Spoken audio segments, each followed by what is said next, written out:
RC circuit. कौन सा circuit? Capacitor में कौन लीड करता है? करंट। पोटेंशियल किस में लीड करता है? इंडक्टर में पोटेंशियल लीड करता है। कोई बुराई वाली बात नहीं है। हमने आप सर्किट में बताया था ये हो गया। ध्यान सुने अब और देखते ध्यान से। अगर जितने भी सर्किट में आपको अभी तक पढ़ा चुका सुने ध्यान से। Purely resistive, purely capacitive, purely inductive. Yes और नो? Yes sir. सब लोग जानते हैं कैपेसिटिव रिएक्टेंस आई थी 1/ωc, इंडक्टिव रिएक्टेंस आई थी x ωl। कितनी आई थी? एक्सेलरेशन में डिनोट करता है। फिर इंपेडेंस हमने आरसी से निकाली जो z आया √r² + xc²। यहां तक कोई दिक्कत वाली बात नहीं है। Before going to LR circuit, before going to ये बीच में एक चीज और इंट्रोड्यूस कर देता हूं जो शुरुआत में करी जा सकती है, मैं फील कम आती है इसलिए यहां पे कर रहा हूं। हमें इतने 4 सर्किट पढ़कर ये समझ में आ गया। जैसे प्योरली रेजिस्टिव था, उसमें V और I में एंगल 0 था। फिर हमने मान ली प्योरली कैपेसिटिव पढ़ा था। कैपेसिटिव में करंट लीड करता है तो वोल्टेज अगर इधर था तो करंट ऊपर था, 90 डिग्री था ऊपर। ऐसे अगर इंडक्टर लें तो उसमें नीचे था, है ना। फिर हमने आरसी सर्किट पढ़ा। कौन पढ़ा? आरसी सर्किट पढ़ा तो उसमें I थोड़ा सा आगे था, I थोड़ा सा आगे था, पर वो 90 आगे नहीं था। क्या कुछ आगे था? उधर 10 5, उसमें 5 की वैल्यू आई थी XL/R। आई थी कि नहीं आई थी?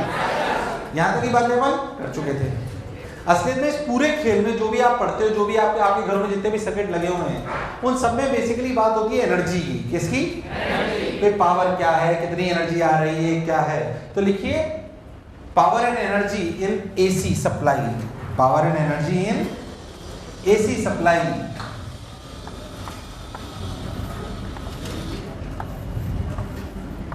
अब एक बात हम समझें,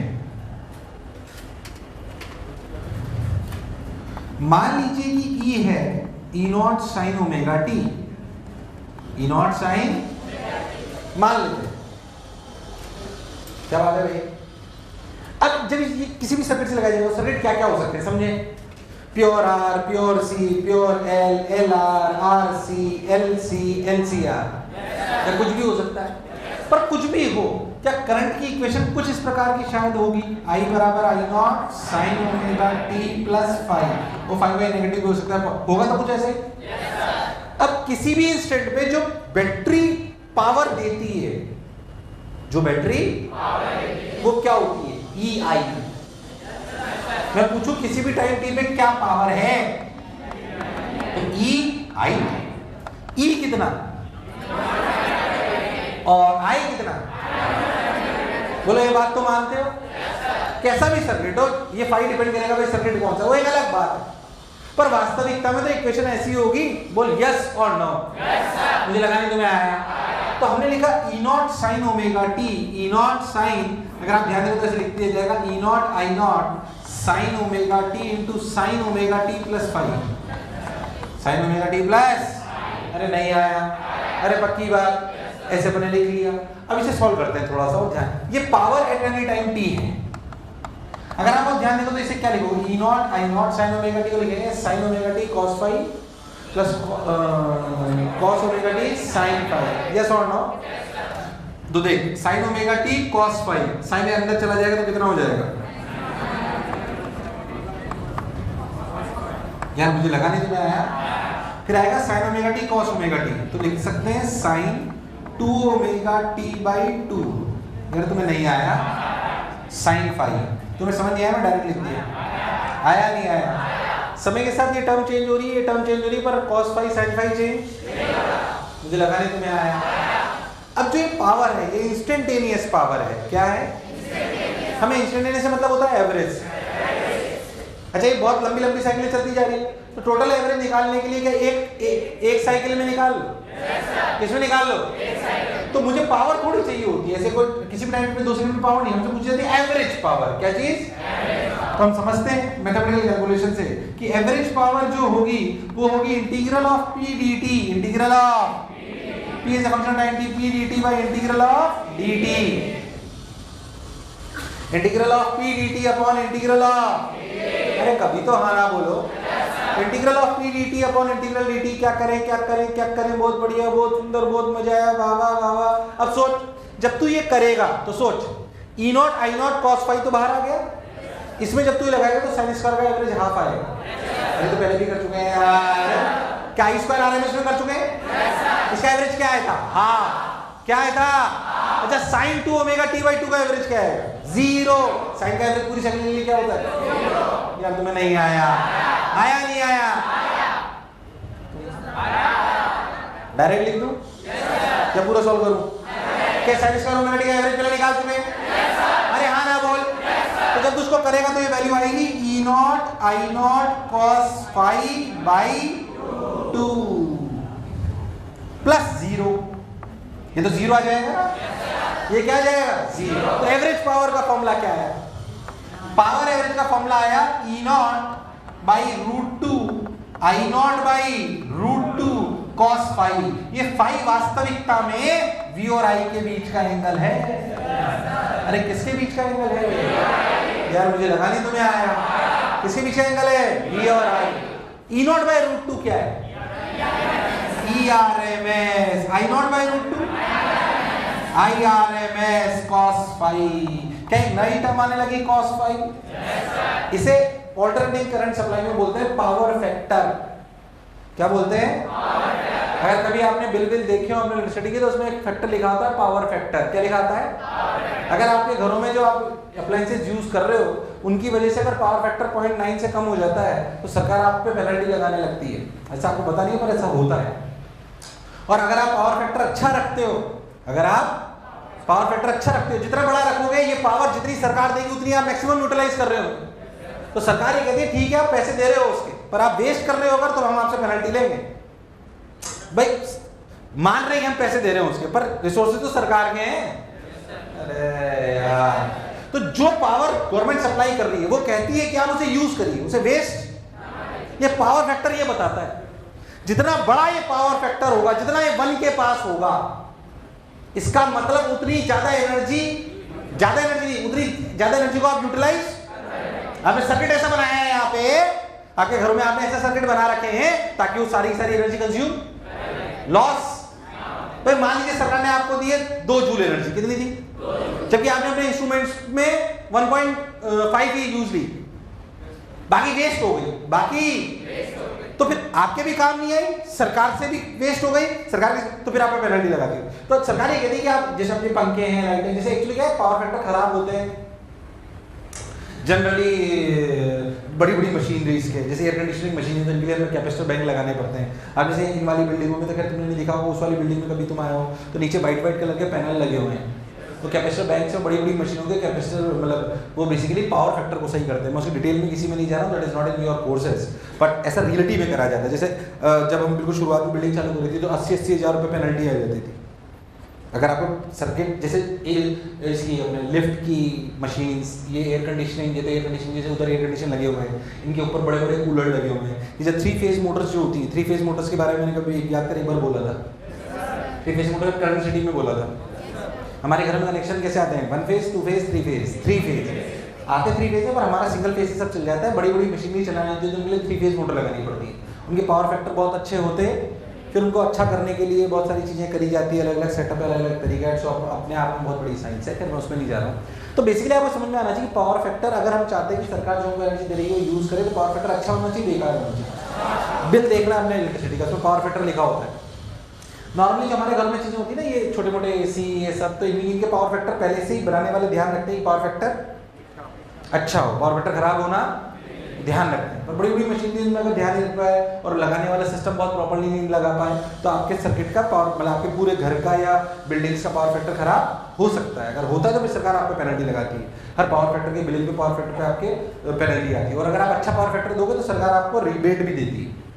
ऐसा रूल है, कि भाई आप अगर पावर फैक्टर 95% 0.95 के ऊपर मेंटेन कर रहे हो पावर फैक्टर, शानदार, इसका मतलब आप प्रॉपर यूटिलाइजेशन कर रहे हो, आपने इतनी बढ़िया चीज़ें लगाई है, सिस्टमेटिक ढंग से लगाई है, तो फिर आपको सरकार रिबेट भी देती है, पैसा रिवर्स होता है वापस। बिल देखा ही नहीं कभी। यूपी बिहार वाले बिजली का बिल देना पड़ता है? अच्छा, हमारे यहाँ तो कभी बिल नहीं आया, बिजली जरूर आती है। बिल देते हो? ये RMS कॉस्ट आई, पावर फैक्टर, क्या चीज? इसे बोलते हैं पावर फैक्टर। अगर क्या आपके लिए ज्यादा उसको लेन देना नहीं है, मैं तो इसे बता दी हूँ बात एक्स्ट्रा। ये पावर फैक्टर कहलाता है कि RMS कॉस्ट। इसको ऐसे भी तो लिख सकते हैं, ध्यान से देखिए आपको अगर बात समझ में आए। तेरे को अगर कोई भी सर्किट में आप बहुत ध्यान से देखो तो चल पहले इसे उतार फिर बताता हूँ। इसे उतार, ये सब उतार ले।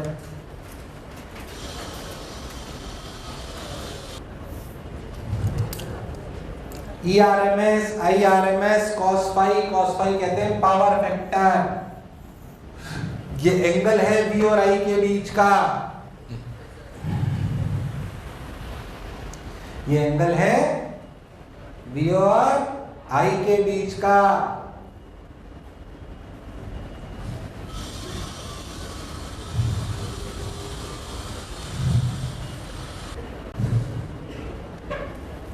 तो I बराबर I naught sine omega T plus phi, E बराबर E naught sine omega T, E naught I naught cos phi by 2 खत्म।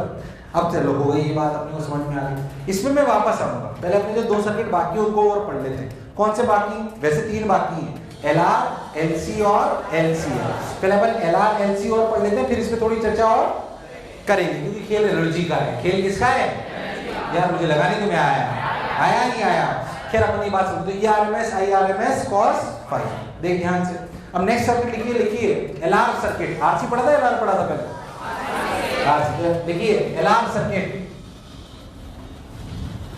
LR सर्किट, LR सर्किट वही वैसी बात जैसे आपने पहले वो पढ़ा था ना RC सर्किट। एक बार 1 मिनट दे रहा हूं, पूरा RC सर्किट रिवाइज करो ताकि तुम्हें रिपीट टेलीकास्ट लगे। RC सर्किट रिवाइज करो, RC सर्किट रिवाइज करिए, रिपीट टेलीकास्ट टाइप चीज होगी। RC सर्किट रिवाइज करिए, पूरा 1 मिनट दे रहा हूं। Your time starts now.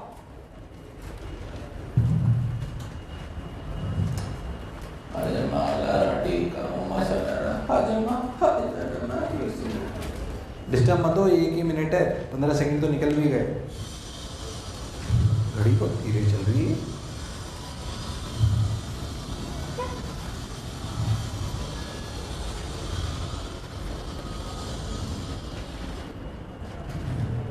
हो गया? अरे पढ़ लिया? देखो LR सर्किट, कौन सा सर्किट? कोई अपन जो पढ़ा, ऐसे R ले लो, ऐसे क्या ले लो L।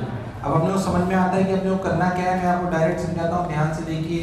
यहाँ पे अगर करंट आ रहा है I बराबर I naught sine omega T, I बराबर I नॉट, तो यहाँ पे प्लस माइनस VR, यहाँ पे plus minus LdI by dt। कुछ याद है कि भूल गए हो?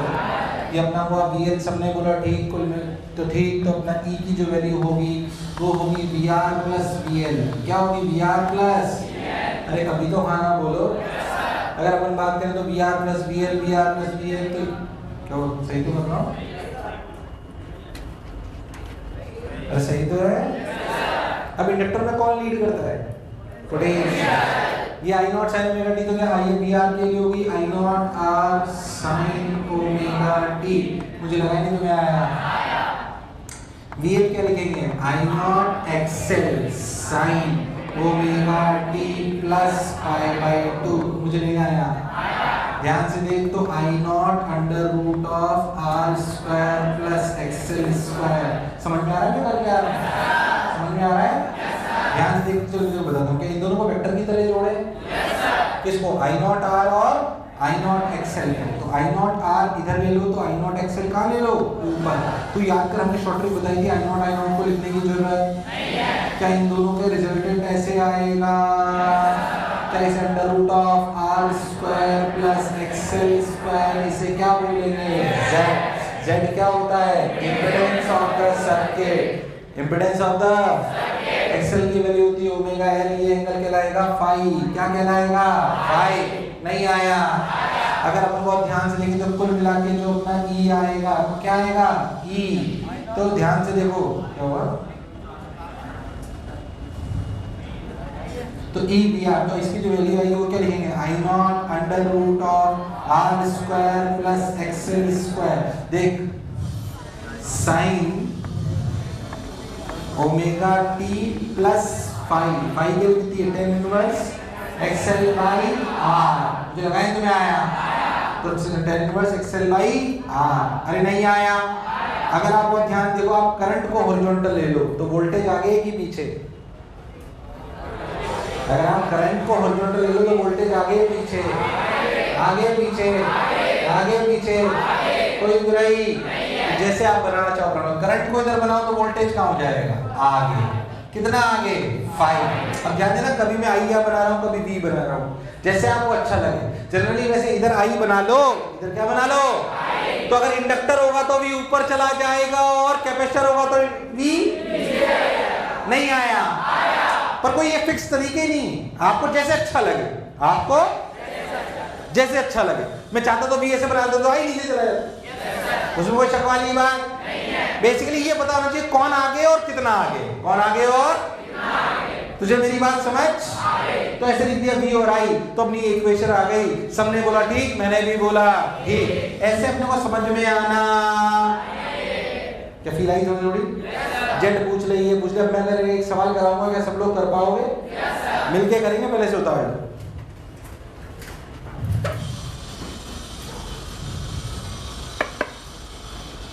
चलो एक सवाल करते हैं, मिलके अच्छा लगेगा। देखिए, मान लीजिए आपको बोला जाए एक रजिस्टर ऐसे, मैं अपन मिलके करते हैं। मैं जो चीज छोटी छोटी चीज पूछूंगा सब लोग बताएंगे मुझे, छोटी से लेकर टफ सब पूछ लूंगा मैं एकदम।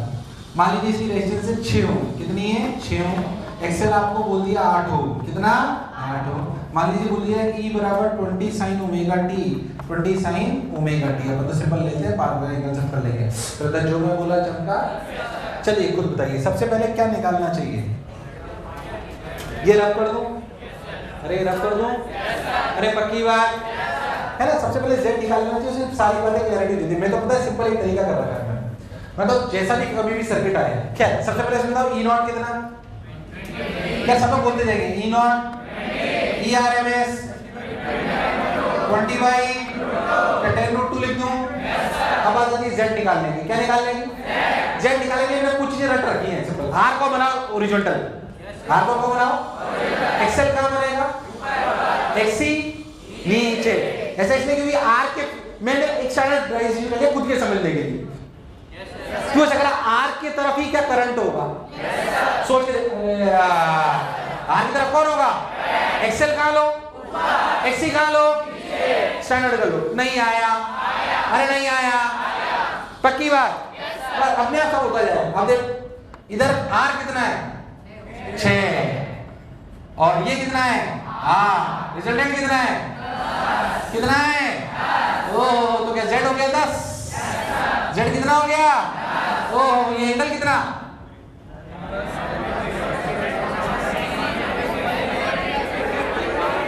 ये एंगल कितना? ये एंगल कितना? ये एंगल नहीं बता पा रहे। ये 6, 8, ये 10, तो ये एंगल कितना?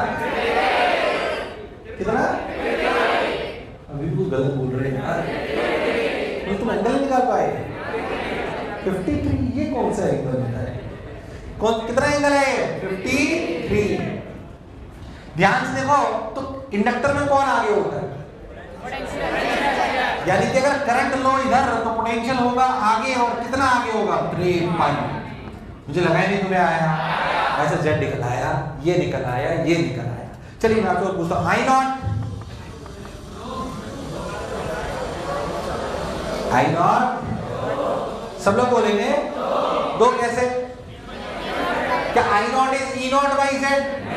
आई नॉट इज, अरे तो हम इतनी देर से पढ़ रहे हैं। आई नॉट बराबर ई नॉट बाई जेड होता है, पर I as a function of time t equals to E as a function of time t by Z. नहीं आया। आई नॉट के लिए कितनी आई? 2। कितनी आई? आई RMS, आई RMS अरे वाह, नहीं आया, नहीं आया। अच्छा कोई आपसे पूछ ले, Z आ गया, आई नॉट आ गया, आई RMS आ गया, ई RMS आ गया। अच्छा बताइए पावर फैक्टर, सब लोग बोलिए। अरे पावर फैक्टर, अरे पावर फैक्टर सब लोग बोलेंगे। क्या power factor is cos 5? cos 5 का मतलब 53, cos 53, 3/5 का मतलब क्या 0.6? कितना? अरे नहीं आया। कोई आपसे पूछ ले पावर एवरेज, अभी अभी फॉर्मूला पढ़ा, ERMS IRMS cos 5। यार मुझे लगा नहीं आया। तो IRMS कितना? ये ERMS कितना, ये क्या, ये 20 इंटू 0.6 12, ऐसे लिख लेता हूँ 10√2 इंटू √2 इंटू 0.6, आंसर कितना 12 वॉट। 12 ओ भाई साहब पावर भी आ गई, ये भी आ गई, ये भी आ गया। कोई आपसे पूछ ले कि I as a function of time t, बताइए करंट वोल्टेज से पीछे कि आगे, करंट वोल्टेज से पीछे आगे, तो 53 प्लस होगा माइनस I बराबर I0 कितना 2 साइन ओमेगा t माइनस 53। तुम्हें दूर दूर तक समझ, अरे आया नहीं आया, आया नहीं आया। अच्छा मैं तो कह रहा हूँ कोई आपसे और टफ पूछ ले, हालांकि इतना पूछता नहीं है, कोई आपसे पूछ ले potential across R as a function of time t, क्या potential across R as a function of time t simply IR, ये सिंपली, क्योंकि रजिस्टर में वोल्टेज और करंट में कोई फेज नहीं आया, तो क्या लिखा जाएगा 2 into 6 12 sine omega t minus 53। कोई आपसे पूछ ले potential across L as a function of time t, तो I0 XL, I0 कितना होगा 16 साइन। अच्छा करंट और इंडक्टर में पोटेंशियल में कितना फेज होता है, 5/2। कौन आगे, कौन आगे, पोटेंशियल। तो 16 sign omega t minus 53 plus 90। ये बातें पता है अमूल पूछी नहीं जा सकती, मतलब टफ होती है बहुत, पर आप लॉजिकली समझो, अगर समझ आ जाए तो कोई खास बात नहीं है। तुम्हें मेरी बात समझ आई कि नहीं आई? क्या पूछेगा भैया, पावर फैक्टर पूछ ले, करंट पूछ ले, ERMS पूछ ले, ये पूछ ले, वो पूछ ले, हमें सब कुछ निकालना आना। मुझे ऐसा क्यों लगा तुम्हें नहीं आया, आया नहीं आया, उतार।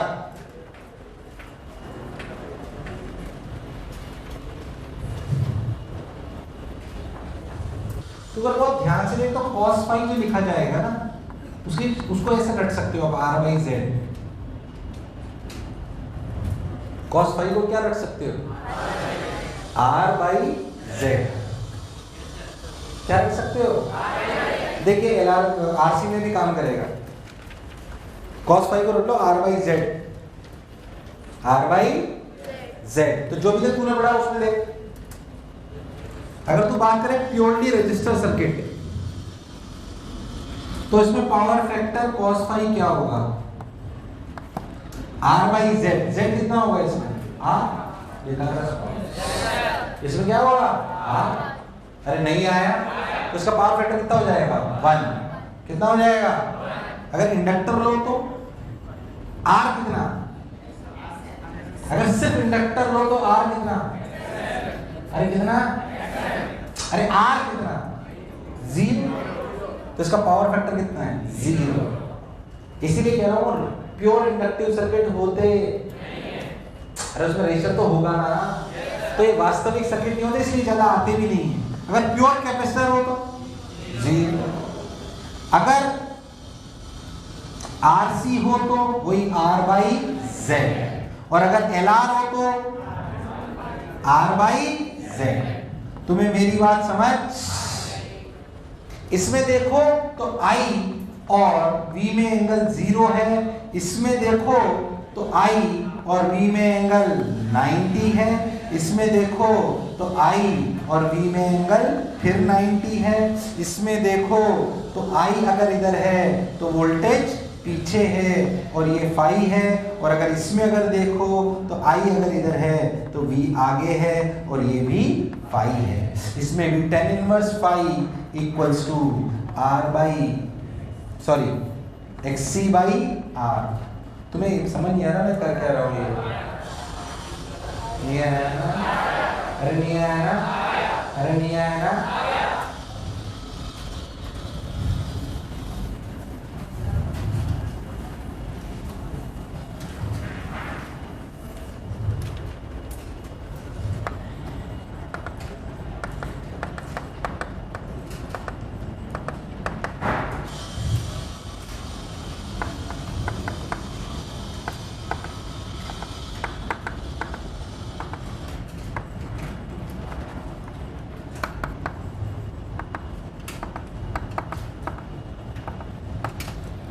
इसको कई फॉर्मेट में लिखा जा सकता है पावर के फॉर्मूले को, इसलिए आपको सारी कहानी बता रहा हूँ। जैसे मुझे याद है, आपको याद होना, एक मिनट, तुम्हें बात समझ आई कि सन्नाटे में हो? अरे आई कि नहीं आई? है ना? अगर हम पावर के बारे में देखें तो हमें समझ में आएगा ERMS, ये तो हमें समझ में आता है ERMS equals to IRMS into Z। किसी भी जनरल सर्किट के लिए क्या ERMS equals to IRMS into Z लिख सकते हैं? yes, और हम जानते हैं कि पावर होती है ERMS IRMS cos phi। cos phi को क्या लिख सकते हैं? R by Z। अच्छा सोचो IRMS को क्या लिख सकते हैं? ERMS by Z। तो कैसे ऐसे नहीं लिख सकते? E square RMS R by Z square. Depend करता है आपको डेटा में क्या दे रखा है, जिस हिसाब से दे रखा हो उस हिसाब से फॉर्मूला लगाएं। कभी अगर ERMS दे रखा हो तो कैसे लिख सकते हैं? I स्क्वायर RMS, इसको लिख लो IRMS Z। तो क्या Z ने Z को, तो आंसर क्या गया? I square RMS into R। तो ऐसे भी यूज ले सकते हो, ऐसे भी यूज ले सकते हो, ऐसे भी यूज ले सकते हो और ऐसे भी यूज ले सकते हो। जो आपसे पूछे, जैसे आपसे पूछे, आपको क्लैरिटी होनी। मुझे ऐसा क्यों लगा तुम्हें मेरी बात समझ? अरे आई कि नहीं आई? उतार लीजिए। तो ERMS IRMS cos phi, ERMS IRMS R by Z। हिचकाऊं हिचकाऊं हिचकाऊं हिचकाऊं हिचकाऊं हिचकाऊं।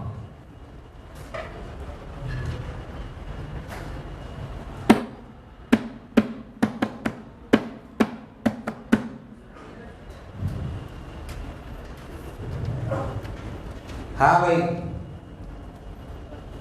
कुछ तो लोग कहेंगे, लोगों का काम है कहना। हाँ भाई, E square RMS R Z Uzma अचकमा अचकमो उसमा अचकमो उसमा मेरे अचकमा ऐसा उसमा है। I square RMS R E square RMS R by Z square E RMS I RMS R by Z E RMS I RMS cos phi। तुम्हें मेरी बात समझ? मुझे ऐसा क्यों लगा तुम्हें नहीं आई? अरे आई भी नहीं आई। ये सर्किट था LR सर्किट। कौन सा? LR। किसी भी सर्किट में अगर हमसे पावर फैक्टर पूछ ले तो हमें निकालना आना चाहिए। तो पावर फैक्टर ऐसे निकाला जाता है। किसी भी सर्किट में पूछा तो जिन ऐसे सर्किट वास्तविकता में होते नहीं होते, इन्हें सही होता तो इनके आने के चांसेस नहीं है। सर्किट यही आएंगे, या तो ये आएगा या फिर आएगा LCR। कौन सा? LC भी नहीं आएगा।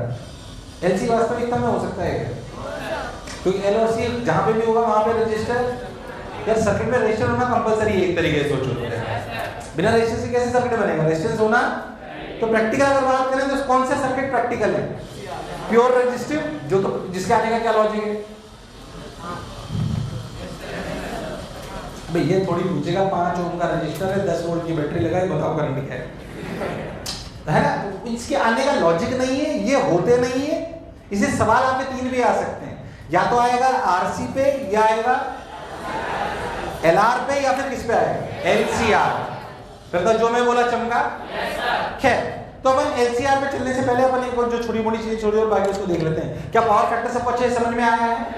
एक्चुअली LR सर्किट का एक यूज और हो सकता है। LR सर्किट का एक यूज और हो सकता है। कैसे मैं आपको समझाता हूँ, चलिए देखिए। देखो, इसे कहते हैं चोक कॉइल। क्या कहते हैं? चोक कॉइल। चोक कॉइल सुना है कहीं? इसमें कुछ सुना होगा, सुना होगा। अरे चोक खराब हो गई लाइट की, अब तो रेडी आना लग ही जाता।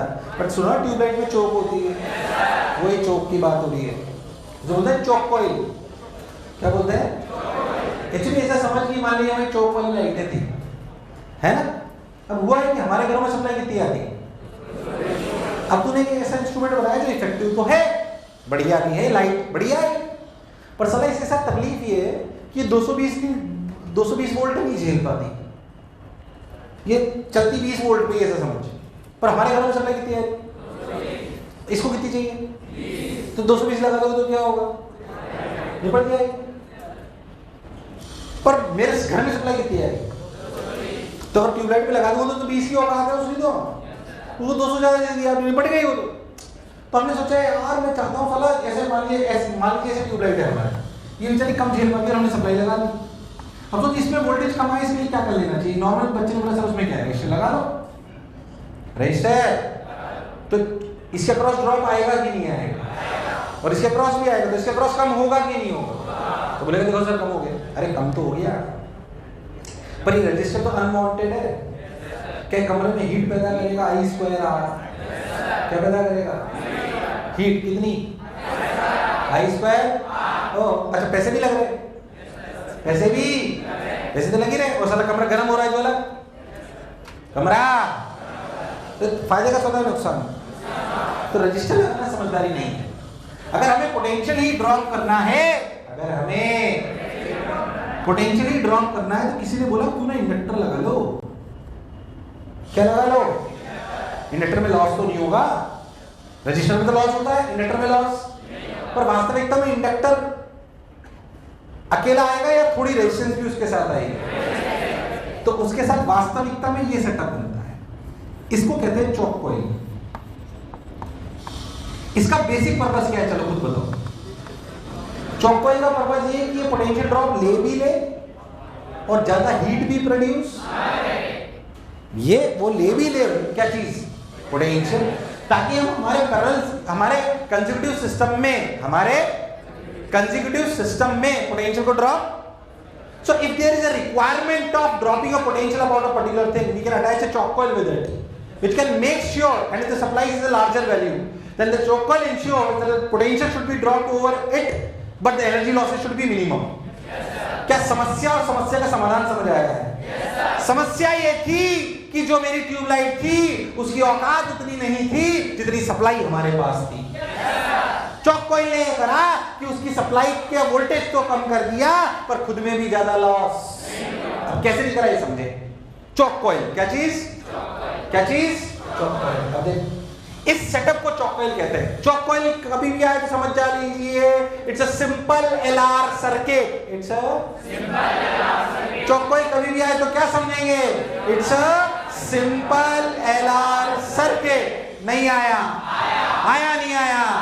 It's a simple LR circuit. अच्छा भाई, बहुत बढ़िया भाई, वाह रब्बाई देख। अब इसमें सिंपल इसके लिए चॉक अगर मैं चाहता हूं चॉक कॉइल ऐसे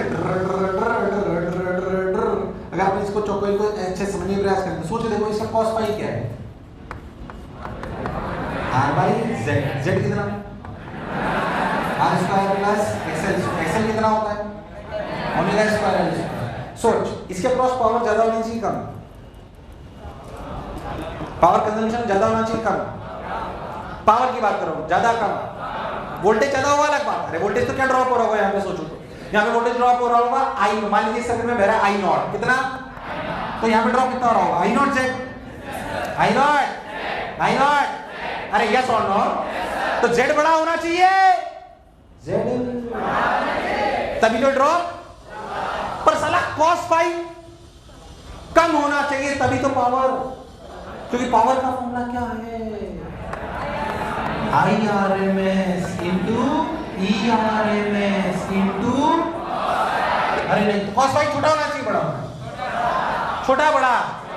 तो पावर लॉस अगर कम होना है तो कॉस फाई छोटा होना चाहिए। आइडियल कंडीशन में क्या कॉस फाई 0 होना चाहिए? अब कॉस फाई तो हो छोटा पर Z हो, ऐसा कब होगा? फॉर मिनिमम लॉसेस क्या cos phi should be smaller? नहीं आया। But for decent drop across choke coil Z should be decent and larger ना। Z होता है under root of R square plus omega L का होल स्क्वायर। अब सोच, cos phi होना चाहिए छोटा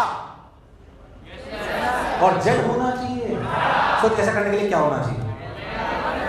R होना चाहिए छोटा और L होना चाहिए। तुम्हें नहीं आया? अरे आया कि नहीं आया? आप क्या चाहते हो कि ड्रॉप तो हो जाए पर लॉस ज्यादा। लॉस कम करने के लिए पावर फैक्टर कम होना। नहीं आया? पावर फैक्टर कम होना तो cos pi equal to R by Z, तो R छोटा होना। R छोटा होना चाहिए, पर अगर Z को बड़ा रहना है तो L बड़ा होना। तो जब भी अगर आपका चॉक कॉइल का सवाल आए तो समझ जाओ it's a simple LR circuit. और याद रखो कई बार ये सवाल आ चुका है, अ गुड चॉक कॉइल है। अब ऐसे ऑप्शन मिलेंगे, अ गुड चॉक कॉइल है, low inductance low resistance, high inductance high resistance, low inductance high resistance, high inductance low resistance, high inductance low resistance. ऐसा क्यों? बोलो क्लियर है? समस्या क्या थी? बोलो क्लियर है? समाधान क्या LR सर्किट ने दिया? कैसे दिया? बोलो समझ आया? उसकी क्या क्वालिटी होनी चाहिए? समझ आनी? मुझे लगा नहीं तुम्हें आया। अब जो अच्छा लगे वैसे लिखो, मैं इसके अलावा और कुछ नहीं बोल रहा हूं। अब चॉक कॉइल के बारे में आपको जो लिखना हो वो लिखिए। गुड चॉक कॉइल है क्या होना चाहिए? High capacitance and low coefficient of restitution.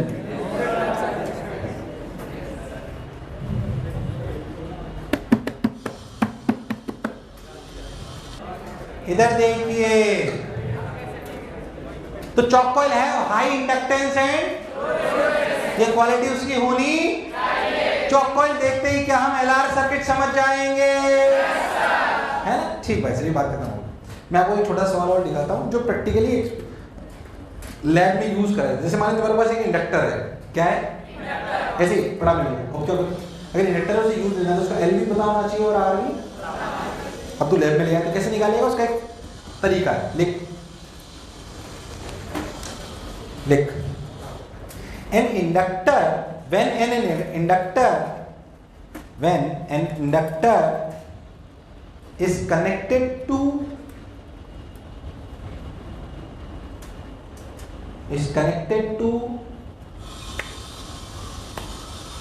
12 volt DC supply, 12 volt DC supply, when an inductor is connected to 12 volt DC supply, steady state current is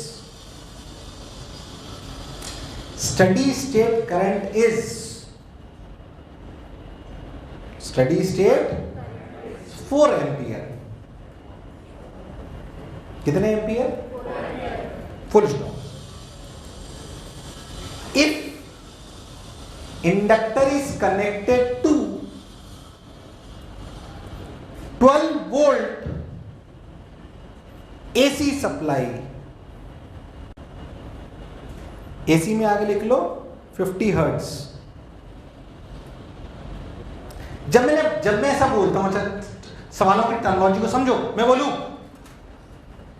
AC supply of 200 volt, तो 200 क्या है? E not ERMS की E naught sine omega T? ERMS। जब मैं बोलूं कि मतलब अगर ऐसे मैं बोल रहा हूं ना कि 200 वोल्ट AC सप्लाई, तो 200 क्या चीज है? तो मैंने यहाँ पे 12 बोला तो क्या वोल्ट वैल्यू है? तो मैंने बोला क्या बोला मैंने? If inductor connected 12 volt AC supply at 50 hertz, then current in the circuit is 3 ampere. Then current in the circuit is 3 ampere. Find L and R. Find L and R. Find L and R. Find L and R. Find L and R. Find L and R.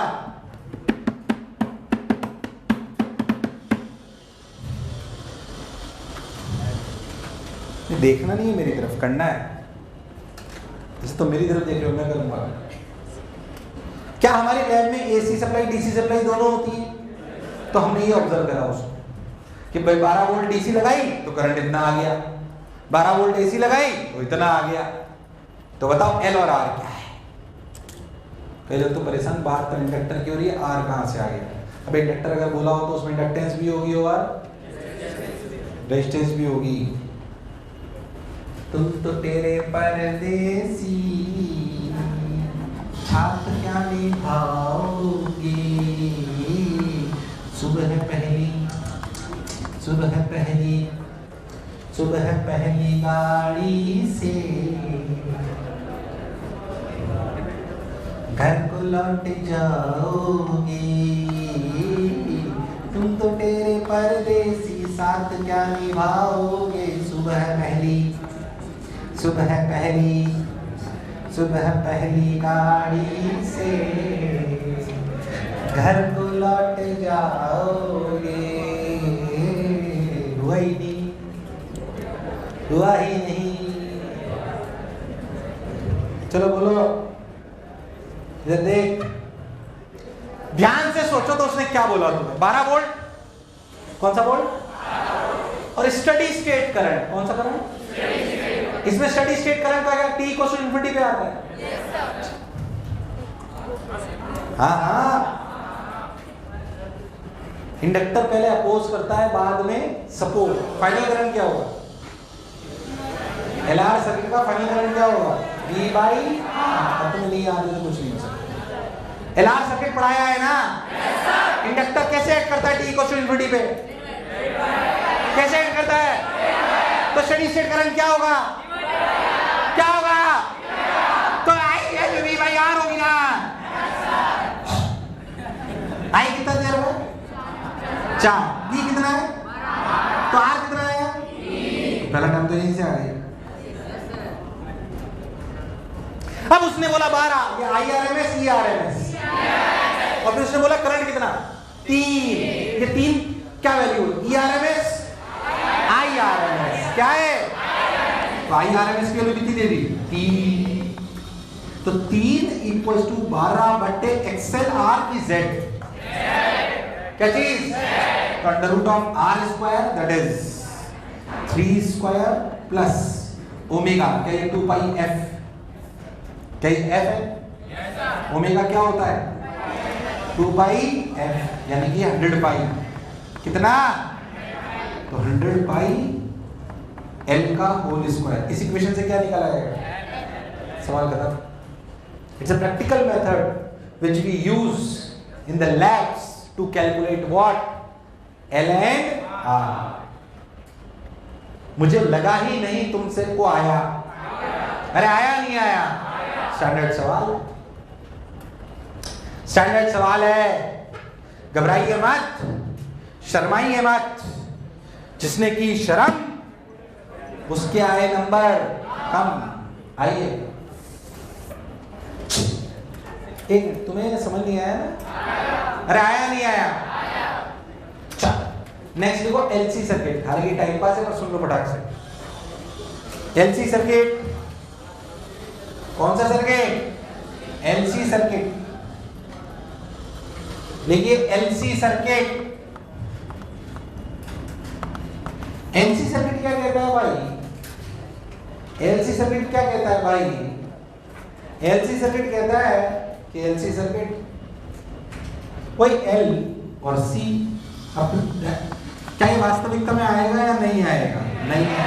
फिर भी एक बार जल्दी से पढ़ लेते हैं। अगर हम R होता, मैंने आपको शॉर्ट ट्रिक भी बताई थी, अगर अपना R होता तो इधर बनाते, पर R तो है ही नहीं, डॉट डॉट लाइन बनाते। XL किधर? ऊपर। XC किधर? नीचे। तो Z कितना बचेगा? XL माइनस XC का मॉड। XL बड़ा हुआ तो ऊपर, XC बड़ा हुआ तो नीचे। नहीं आया।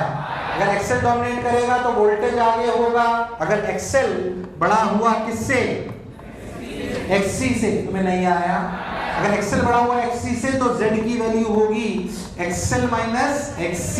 और अगर इंडक्टर लीड करता है तो क्या करंट और वोल्टेज में एंगल 90 डिग्री हो जाए? यार मुझे लगा नहीं तुम्हें आया।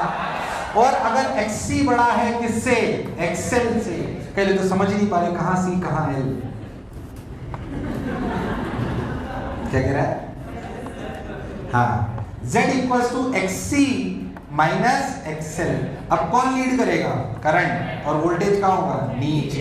क्या दोनों केस में पावर फैक्टर 0 है? दोनों केस में पावर फैक्टर।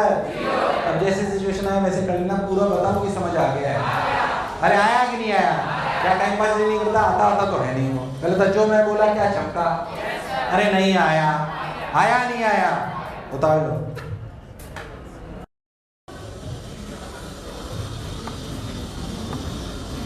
तो पूरा लीजिए, तुम मरो।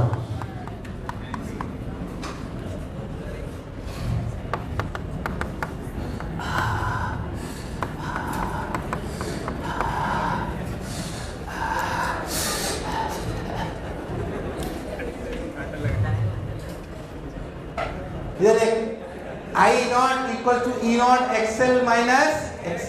ठीक वैसे ही होगा एक्चुअली। बोलो बातें चालू है। इधर कर ऐसे भी को बना रहा है। 50 पैसे का जेब रोल लिया है, 2 रुपए का समोसा, पेन चवन्नी का। हाँ इधर तो I naught equal to E naught by XL by X. इसका एक और जो ईएमआई के बाद भी पढ़ाया जा सकता था, उसे बोलते हैं एलसी ऑसिलेशन। क्या चीज? जो पढ़ा रहा हूँ वो ईएमआई में भी पढ़ाया जा सकता है, यहाँ भी पढ़ाया जा सकता है, पर एलसी सर्किट की बात करता हूँ तो थोड़ी सी फील आ रही होती है, तो अपन एलसी ऑसिलेशन यही पढ़ लेते हैं। देखिए वैसे इसमें 2 टाइप के ऑसिलेशन होते हैं, एलसी ऑसिलेशन और damping LC oscillation. Damping oscillation आपके बहुत कोर्सेज में नहीं, हम पढ़ रहे हैं एलसी ऑसिलेशन। क्या पढ़ रहे हैं? LC oscillation. तो एक कॉमन ईएमआई ऐसे कहीं पे भी से पढ़ सकते हैं, फिर वापस अपन एलसीआर सर्किट पे आ जाएंगे। हेडिंग डालिए एलसी ऑसिलेशन। एलसी ऑसिलेशन ये थोड़ा सा अलग है, ध्यान से सुने। एलसी ऑसिलेशंस क्या है एक्चुअली, होता क्या है सुने अच्छे से, फिर उतार लेना। इंडक्टर में किस, अरे तुम्हारी तो इंडक्टर में किस फॉर्म में एनर्जी होती है? Magnetic field. कैपेसिटर? शाबाश। अच्छा इंडक्टर क्या अमिताभ बच्चन है मोहब्बतें का? जैसे परिवर्तन पसंद? अरे हाँ ना बोल। अब मान ले तेरे पास एक कैपेसिटर है जिसमें चार्ज था Q0 और ये कितना था? कहीं कोई रजिस्टर नहीं मान रहे हैं, आइडियल कंडीशंस मान रहे हैं, और ये इंडक्टर है। T = 0 पे तूने इसे क्लोज कर दिया। जैसे ही क्लोज करेगा कैपेसिटर क्या चाहेगा कि पूरा चार्ज Q0 फ्लो करके यहाँ आ जाए और कैपेसिटर 0 हो जाए। तो वो एकदम से करना चाहेगा। अगर इंडक्टर नहीं होता तो खुद जा। अरे यस और नो? तो वो तो चाहेगा फ्रैक्शन ऑफ सेकंड्स में हो जाए। फ्रैक्शन ऑफ सेकंड में अगर ये होना है तो क्या करंट इनफाइनाइट हो जाएगा? पर ये बात किसको नहीं पसंद है? इंडक्टर कहता पागल है साले, इतनी जल्दी करंट बढ़ने दूंगा मैं तेरा। अरे यार हाँ ना।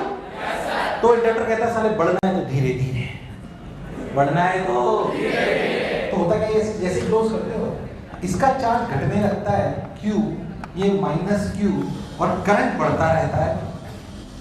करंट बढ़ना चालू करता है धीरे धीरे धीरे धीरे। क्या इसकी एनर्जी घट रही है? तो जा कहाँ रही? हाँ पहले स्क्वायर। हाँ या नहीं आया?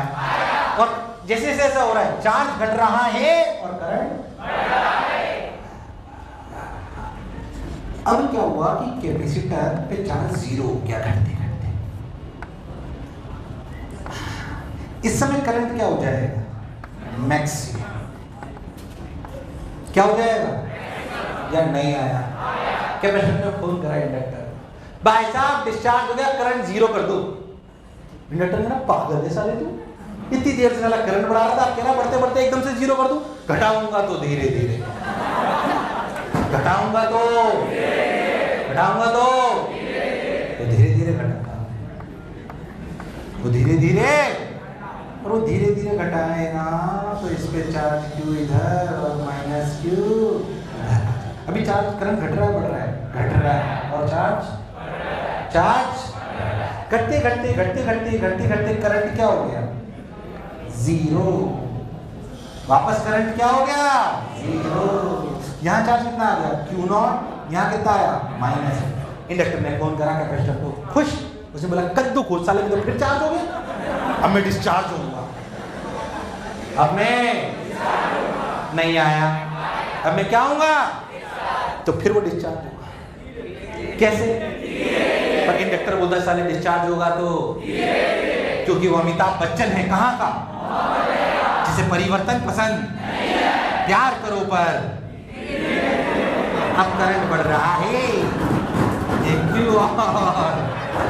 कोई बुराई वाली बात नहीं आया, नहीं आया।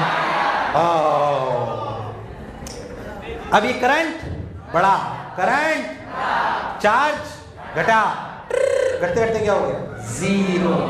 इस समय वापस करंट क्या हो गया, मैक्सिमम। करंट वापस क्या हो गया, मैक्सिमम। देखो डायरेक्शन को गड़बड़ नहीं करूँ, अरे हाँ ना बोल यार। फिर जैसे आई मैक्सिमम हुआ, कैपेसिटर ने बोला अब तू करंट जीरो बढ़ ले, इंडक्टर ने बोला साले पागल हो गया है क्या। फिर चार्ज बढ़ना चालू हो गया, Q और माइनस Q, और करंट घटना चालू हो गया। क्या इसके बाद वापस ये सिचुएशन आएगी? क्या ये साइकिल है? क्या ये प्रोसेस ऑसिलेट होता रहेगा? इसलिए इसे क्या बोलते हैं, एलसी ऑसिलेशन। क्या बोलते हैं, मुझे लगा नहीं तुम्हें आया। इसे क्या बोलते हैं, एलसी ऑसिलेशन। इसमें हो क्या रहा, देख इस जगह एनर्जी कितनी है, Q0 स्क्वायर बाई 2C, ये जीरो। यहां कितनी, Q square by 2C plus half LI square. यार तुम्हें नहीं आया, आया नहीं आया, सोच लो। अगर कोई रजिस्टर नहीं है तो लॉस, तो ये energy Q0 square by 2C के बराबर होना चाहिए। जब पूरा का पूरा I मैक्स हो गया तो इसमें एनर्जी क्या होगी, जीरो। तो क्या ये बराबर होना चाहिए हाफ LI मैक्स स्क्वायर। क्या इनमें से कुछ भी पूछ सकता है? बोले अगर मैक्सिमम चार्ज इतना है तो बताओ मैक्सिमम करंट क्या होगा, क्या निकाल सकता है? अगर पूछ ले कि मैक्सिमम चार्ज इतना है, बताओ जब चार्ज ज्यादा हो जाएगा तो I कितना है, क्या सवाल कर सकता है? क्योंकि क्या चीज कंजर्व्ड है, एनर्जी। एलसी ऑसिलेशन, कौन सा ऑसिलेशन? तो ध्यान से, तो ऑसिलेशन की बोला, अभी और फील आएगी तुम्हें जब मैं इक्वेशन लिखूंगा। तू अगर बहुत ध्यान से सोच तो अगर तेरे को फील आएगी इस बात की। देखिए फिर ये सोच, अगर यहाँ पे टाइम जीरो था तो सोच ये टाइम, और ये पूरा घूमकर वापस टाइम अगर टी हो जाता है टाइम पीरियड, तो सोच ये टाइम T/4 है। अरे हाँ ना बोल, सोच ये क्या है, T/2 क्या है, T/2। सोच ये क्या है, 3T/4 और फिर ये T। तुम्हें मेरी बात समझ, प्रूफ भी बताता हूं। किसी भी जगह पे देख, यहां पे पोटेंशियल डिफरेंस है Q/C, यहां पोटेंशियल डिफरेंस है LdI/dt। तो Q/C LdI/dt इक्वल्स टू, अच्छा देख करंट बढ़ रहा है, करंट पर चार्ज, अगर I को मैं लिखूं dQ/dt की माइनस dQ/dt, I को dQ/dt माइनस dQ/dt, क्योंकि चार्ज घट रहा है। तो क्या लिखेंगे, minus L d square Q/dt square equals to Q/C, that is minus Q/LC, that is d square Q/dt square plus Q/LC is equals to 0। It's equation of SHM। अब d square x/dt square plus omega, अरे नहीं आया, अगर कभी भी अपने दिमाग में क्या इट्स इक्वेशन ऑफ SHM, जिसकी एक्सिस जनरल समेशन क्या S n omega t plus phi होता है। अरे नहीं आया, आया कि नहीं आया, वही तो है। ओमेगा की वैल्यू कितनी हुई, 1/√LC। अरे कितनी हुई, तो Q का जनरल सॉल्यूशन होगा Q0 sine of omega t plus phi, where omega is 1/√LC। The frequency of oscillation is omega is 2πf, omega is, अरे हाँ ना तो बोल, सही तो बोल रहा हूँ एकदम यार, अरे सही तो बोल रहा हूँ। तो ओमेगा इक्वल टू 2π/d की जगह क्या लिख सकते हैं, 2πf। तो ओमेगा इक्वल टू 2πf तो f की वैल्यू कितनी है, 1/2π√LC। तुम्हें मेरी बात समझ आई कि नहीं आई? कुछ भी पूछना सब बता देता हूँ। एनर्जी पे पूछ ले तो एनर्जी पे, ऑसिलेशन पे पूछ ले तो ऑसिलेशन पे, टाइम पीरियड पे पूछ ले टाइम पीरियड पे, फ्रीक्वेंसी पे पूछ ले तो फ्रीक्वेंसी पे, कुछ भी पूछ हमें सब आता है। पर जो मैं बोला क्या चमका, तुम्हें मेरी बात समझ आई कि नहीं आई? उतार ले लाल मेरे पीले, मेरे नीले, मेरे रेनबो, मेरे गेंडे, मेरे सन्नाटे।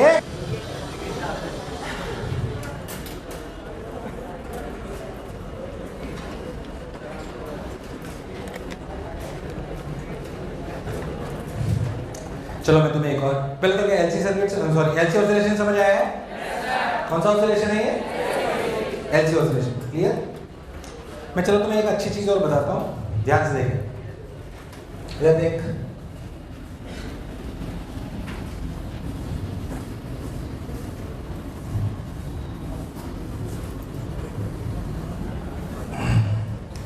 जैसे मैं ना तुझे एक बात पूछूं, जैसे कि लॉजिकली समझो कि कोई भी सर्किट है, मान लो कि ऐसे ये रजिस्टर और ये इंडक्टर, ठीक।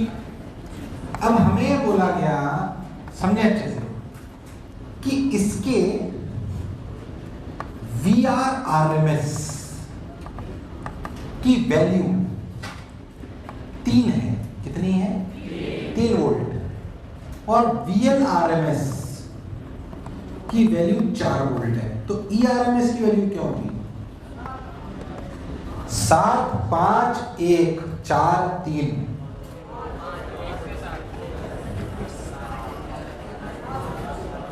मैं तुझे 2 सवाल देता हूं। ये सर्किट है जिसमें बोला VRRMS की वैल्यू 3 वोल्ट है और VLRMS की वैल्यू 4। तो बताओ ERMS की वैल्यू क्या होगी? ऑप्शन मैं रुक तो जाओ, 2 सवाल देता हूं, बना देता हूं, सब लोग मुंडी सवाल की तरह करना। कंसेप्चुअल सवाल है, अच्छी बात सिखा रहे हैं।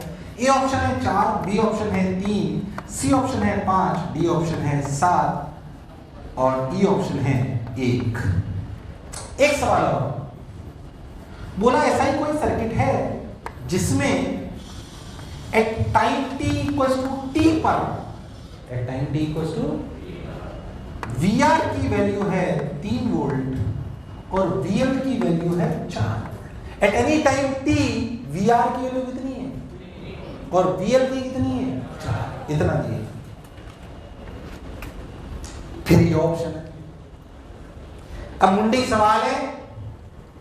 कैसे सवाल है? मुंडी। मेरे सवाल सबको समझ आया है ना?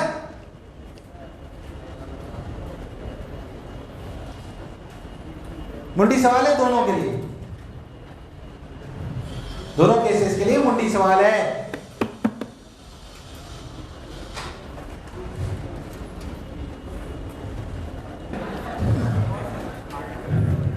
हाँ, दोनों सवालों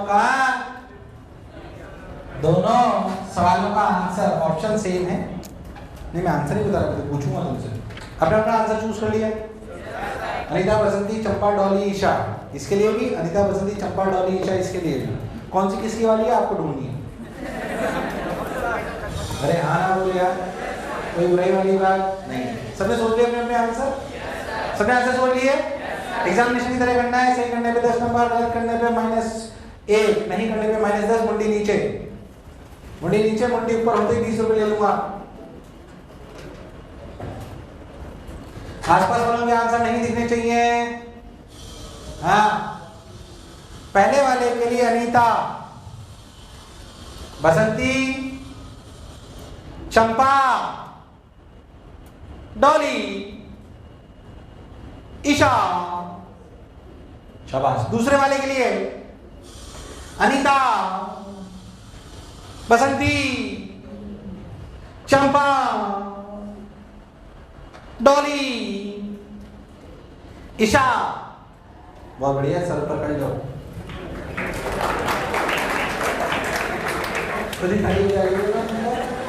आपसे सहयोग बहुत अच्छा है। इधर ध्यान से सोच, क्या चीज? ध्यान से सोच। तो VRRMS है क्या? IRMS R। अरे इसमें जो भी क्रम है उसका IRMS R ही तो VRRMS होगा। अरे जो भी यहाँ पे RMS होगा वो क्या होगा? IRMS into R। अच्छा, ये होगा VRRMS। क्या होगा? VRRMS। अच्छा, ऐसे VLRMS क्या होगा?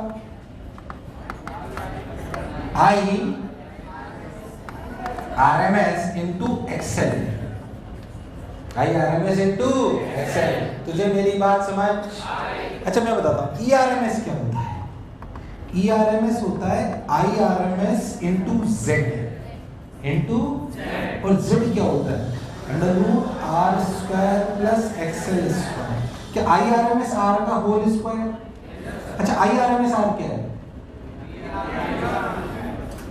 और IRMS XL का होल स्क्वायर क्या है? तो ये वैल्यू क्या है? VRRMS का होल स्क्वायर प्लस VLRMS का whole square. So answer is 5। So answer is, तुझे मेरी बात समझ? कितना आंसर आया? 5। तुम्हारे प्राण प्रकेलू, इसका आंसर तो 5 है। इधर सुन, ये किसकी वैल्यू थी? RMS peak. इसने क्या बोला? किसी भी टाइम टी पे ये वैल्यू 3 वोल्ट है, तो ये पीक वैल्यू है, RMS वैल्यू है, या वो पूरी पीक इनटू साइन की वैल्यू है? या तुम्हें नहीं आया? ऐसे ही ये पीक है, RMS है कि पूरे की वैल्यू है? तो ये 3 वोल्ट है टी टाइम पर, और ये कितना है? तो या तो ये 7 होगा या 1 होगा। अगर दोनों प्लस और, क्योंकि प्लस माइनस भी लिखा हुआ है, तो या तो ये 7 होगा या फिर, तुझे मेरी बात समझ? क्योंकि ये RMS की वैल्यू नहीं है, ये पीक वैल्यू भी, ये किसकी वैल्यू है? जैसे आप जब करते थे, आप क्या करते थे? Plus minus VR plus minus VL, तो आप इसमें लिखते थे प्लस माइनस VR, मतलब VR प्लस VL इज E। VR को लिखते थे I not R sine omega t।